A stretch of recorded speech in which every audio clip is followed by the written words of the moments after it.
Guys, ito ang taniman namin dito sa Green Brace ng mga gulay. Yan, makikita niyo. Napakaganda. Marami kami dito mga tanim. Ang nag-aasikaso dito. Yan pa ako muna yung mga gulay. Tika lang. Lagayan. So guys, ito ang taniman ng kapatid ko ng gulay dito sa Green Brace. Yan, makikita ninyo.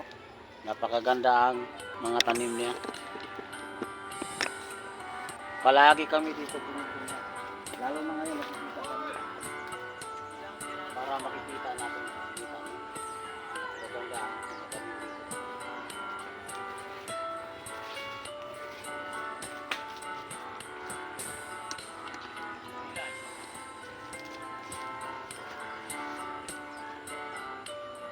Yan o. Nandyan o. Kapatid ko at asawa ko, nangunguha ng gulay. Yan, makikita ninyo. Napakaganda ang mga tanim dito. Pag wala kang ulam, pag dito ka sa pulo, walang problema. May ulam na. Mga papaya.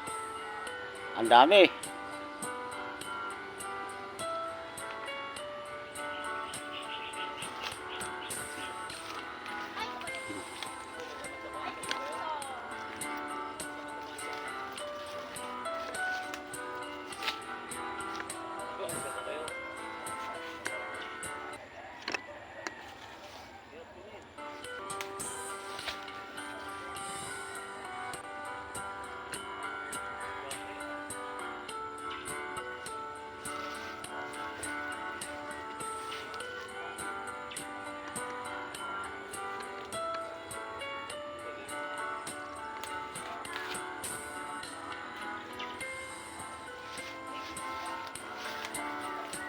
Ang dami saluyot dito. Huwag mo naman dyan